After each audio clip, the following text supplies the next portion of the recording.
B. Collins. Peter B. Collins, news and comment. It's Friday, October 26, 2018. I remember it was just a couple of days ago on the news of the wave of attempted pipe bombing of Democrats and CNN. Rush Limbaugh and then other Trump allies put forward the notion that this had to be a lefty. Now, we have an arrest in the case. It may not be the ultimate solution or resolution of the investigation, but the man who has been arrested, and we're told his fingerprints and DNA showed up on some of these improvised explosive devices, the little pipe bombs, that were mailed to now 13 targets. We'll tell you who's been added to the list here in a moment. The suspect is 56-year-old registered Republican Cesar Sayoc, who lives in South Florida. They picked him up at an auto parts store where he worked. And I watched on TV this morning as they loaded up what we believe is his van. But first they covered it with a blue tarp that is the kind that I get at Home Depot, because the van was covered with stickers. Its windows were filled with praise of Donald Trump, an attack on CNN, and a bunch of unrelated to politics stuff about soccer, which appears to be a passion of Cesar Sayoc. Now, it's interesting because some of you who may recall my syndicated radio show going back almost 15 years, one of my regular contributors was a reporter named Larissa Alexandrovna, now Larissa Horton. And she's semi-retired from the journalism game. But on Facebook, she was updating people on what she saw about the pipe bombing wave. And she speculated that anybody who builds bombs is not getting laid. And she said, I predict this will be a white guy around 50 who lives with his mom. Well, we don't know just how Caucasian Mr. Sayoc is. The early indications I've seen is that he may have some Seminole ancestry. Don't tell Elizabeth Warren. Don't tell Trump. At any rate, her speculation appears to have been pretty well targeted. So Cesar Sayoc is in custody. There are charges that I'll detail for you in a moment. He has a lengthy criminal history in Florida dating back to 1991, beefs including felony theft, drug and fraud charges, and accused of threatening to use a bomb. His last arrest in 2015, he was described as 5'11", 215 pounds. He does appear to have a lot of muscles. One picture on his Facebook page shows him pretty pumped up. And I'll mention, since, we've only learned this guy's identity about 3 hours ago. It's currently 2 o'clock Pacific time on Friday. And already his social media posts are available for our inspection. How long will it take for us to see who he's been talking to on his cell phone in recent days and other things that Big Brother can pick up? And I heard the speculation on TV by the FBI-type commentators who were there, all saying that, oh yeah, they've got everything. They know where his credit card has been used in the last 48 hours. And so, the fact that we don't have privacy may be, a blessing in a case like this. I don't consider it a blessing, but people who want to see a resolution of this case probably rationalize and say it's okay. It's okay for the Fourth Amendment to be shredded so that we have instant information on a suspect like Cesar Sayoc. So he's been charged with transporting explosive across state lines, illegally mailing explosives, threatening former presidents and others, threatening interstate communications, and assaulting federal officials. And Jeff Sessions, who has suddenly found relevance, hoping that this will keep Trump from firing him after the midterm elections 11 days from now. Well, he first said that Sayoc faces up to 58 years in prison, but that has been rolled back to 48 for whatever reason. So we know that, or at least it is being reported, that Sayoc left a fingerprint on the envelope containing one of the bombs intended for Representative Maxine Waters, and the DNA was found on two of the devices, possibly a match to a sample that was taken during his previous contacts with law enforcement.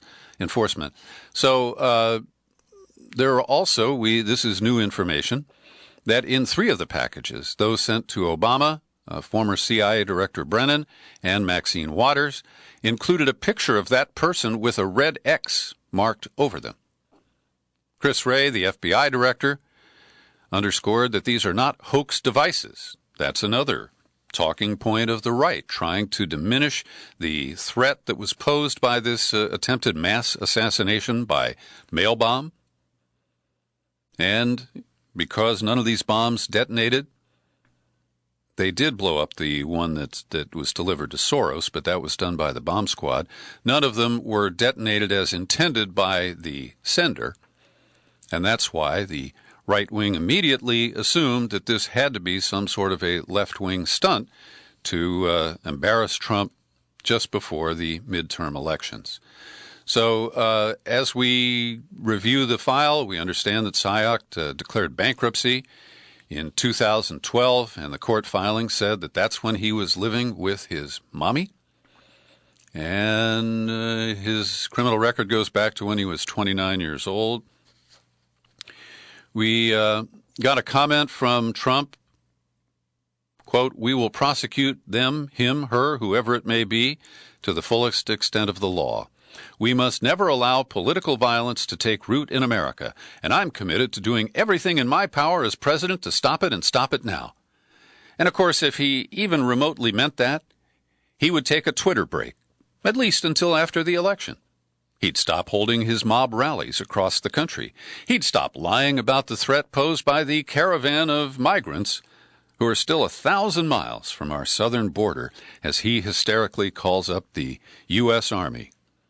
So we know he won't do any of those things, and we know that he doesn't mean a single word that he uttered to the media today about this. So the additional packages announced today were intended for Senator Cory Booker of New Jersey, Senator Kamala Harris of California. They sent hers to Sacramento, and that's an office I'll bet she's only visited once or twice in the last 2 years since she became a U.S. Senator. And the final recipient, James R. Clapper, the former Director of National Intelligence and the proven perjurer.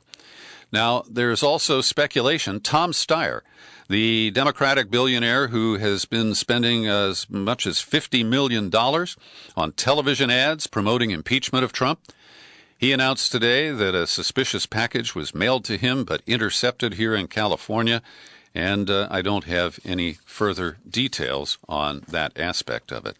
So when we go to Sayac's social media, and BuzzFeed is where I found some of this information, he's posing with Trump posters.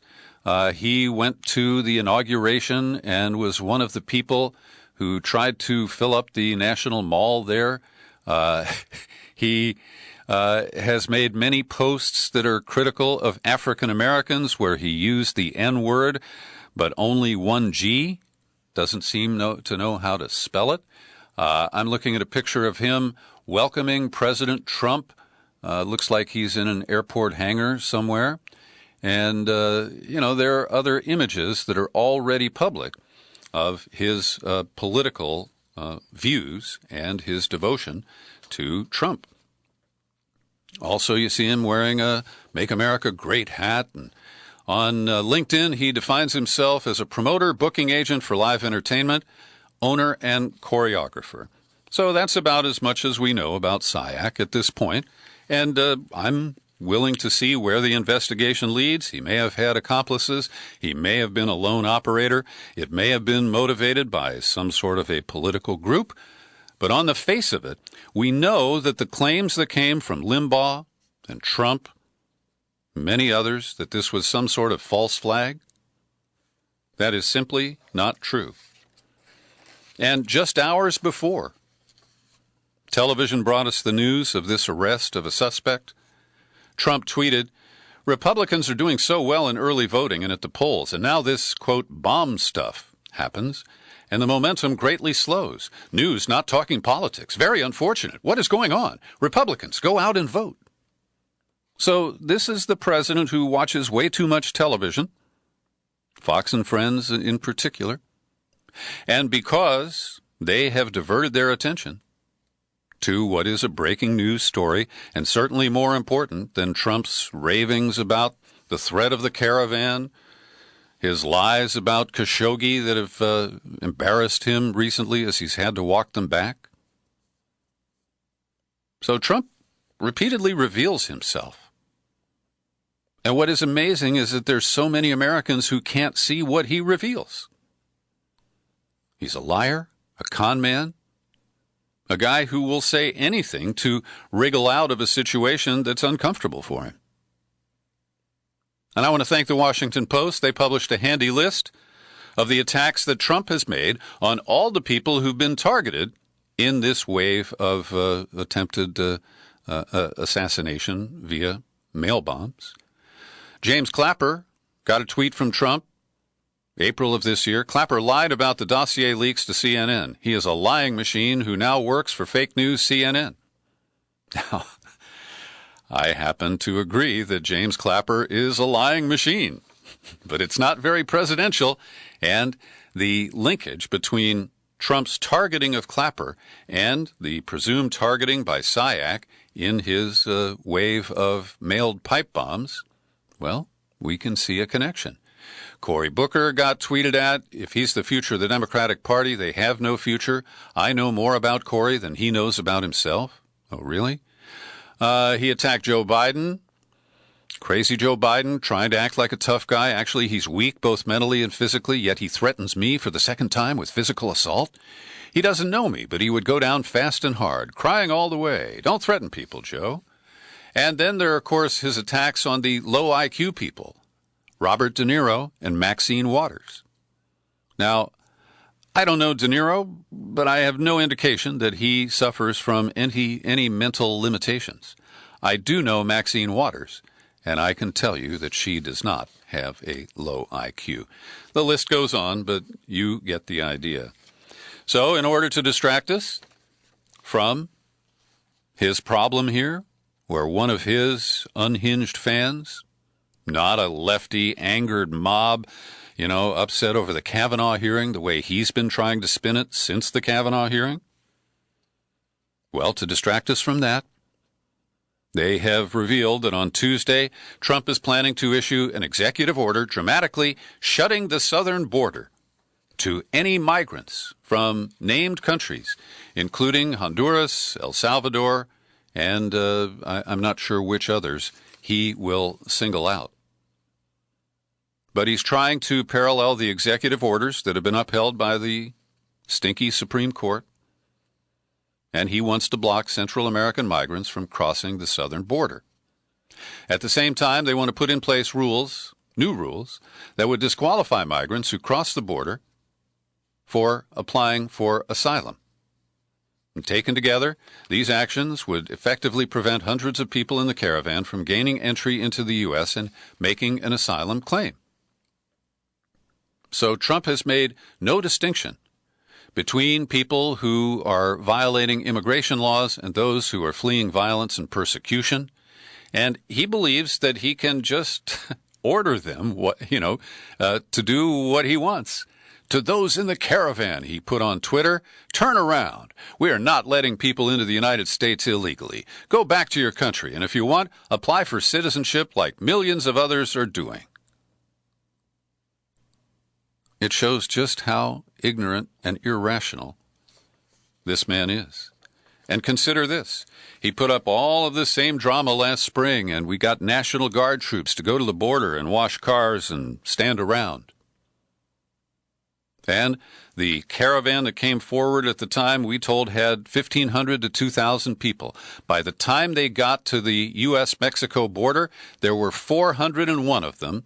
They all applied for asylum, and 93% passed what is called a credible fear interview, where immigration officers determine that they have a well-founded fear and set them up for a future immigration hearing where their claim can be weighed. Now, this is dramatic because the overall success rate for asylum seekers for a credible fear interview was only 76% last year. So for 93% of them to pass muster this spring, I guess that's one of the factoids that really upsets our sensitive president. Every day I pause for a moment to thank the people who support my work here at the Peter B. Collins Podcast with your subscriptions. People like Benny Alto, Carla Mahoney, Brian Mazzy, and Susan Lundgren. They each kick in $5 or $10 a month to support what I'm doing here. I'd appreciate it if you join them. All you have to do is visit peterbcollins.com, find the menu tab, and click on it, and then click on Become a Subscriber. You land on the sign-up page with choices $5, $10, $20 a month. Our $50 annual subscription earns you the bonus gift, a copy of John Dist's new rock and roll CD, American University. Well, yesterday, CIA director and recovering torturer Gina Haspel returned from Turkey, and she briefed Trump, about what she learned there. We are told that she got to listen to the audio tape of the killing of Jamal Khashoggi in the Saudi consulate in Istanbul. And Saudi Arabia has appeared to acknowledge that its agents did murder him in a premeditated operation. We don't know any more about what she told Trump or how he may have reacted. But in Britain, former Ambassador Craig Murray put up a very interesting post. I've linked to it for you to click over to and read. He says, the Turkish account of the murder of Khashoggi given by President Erdogan is true, he says, in every detail. Audio and video evidence exists, has been widely shared with world intelligence agencies, including U.S., U.K., Russia, and Germany. Murray says, I have not seen the video from inside the consulate, but have been shown stills which may be from a video. The most important thing to say is they're not from a fixed position camera and appear at first sight consistent with the idea that they're taken by a device brought in by the victim. I was only shown them briefly. I have not heard the audio recording, Murray tells us. So this is fascinating because I kind of moved on from the Apple Watch claim, and the implication is that Turkey has wired the Saudi embassy, which is a gross violation of international diplomatic relations, but hardly surprising. So Murray goes on. The first thing to say is that the current Saudi explanation that this was an intended interrogation and abduction gone wrong does have one thing going for it. It's their regular practice. The Saudis have for years been abducting dissidents abroad and returning them to the kingdom to be secretly killed. And the BBC reported in August of 2017 on the abduction and disappearance of 3 other senior Saudis. And I have to concede I missed that one. And so this is not something that is new. What is new is that the attention to it is causing a much bigger reaction than previous maintenance operations by Saudi assassins. So Murray also says Khashoggi himself should not be whitewashed. He had a long-term professional association with the Saudi security services, and it put him on the side of prolific torturers and killers for decades. And he notes it's extraordinary that Saudi war crimes in Yemen, its military suppression of democracy in Bahrain, its frequent executions of dissidents, human rights defenders, and Shia religious figures, even its arrests of feminists, have had little impact in the West. But the horrible murder of Khashoggi has caught the public imagination and forced Western politicians to at least pretend to want to do something about the Saudis whose wealth they crave. Also, good commentary from Daniel Lazar on the Khashoggi affair, appearing today at Consortium News. He says the upshot of getting rid of Mohammed bin Salman would be an immense power shift in which the Persian Gulf could revert to being an Iranian lake.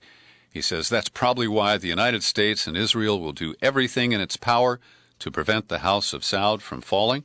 Also, our friend and colleague Gareth Porter published his commentary at Middle East Eye, and he says that this does offer an opportunity He's not expecting big change, but he'd like to see the United States, at minimum, distance itself diplomatically and militarily from the interests of Saudi Arabia. And I think that is a worthy goal. He notes there are some Democrats who are moving in that direction. And he also criticizes the Obama administration for its support of the Saudi war in Yemen. Today, I'm releasing to my subscribers a new in-depth interview with comedian and TV host Lee Camp. Maybe you've seen his show Redacted Tonight on RT.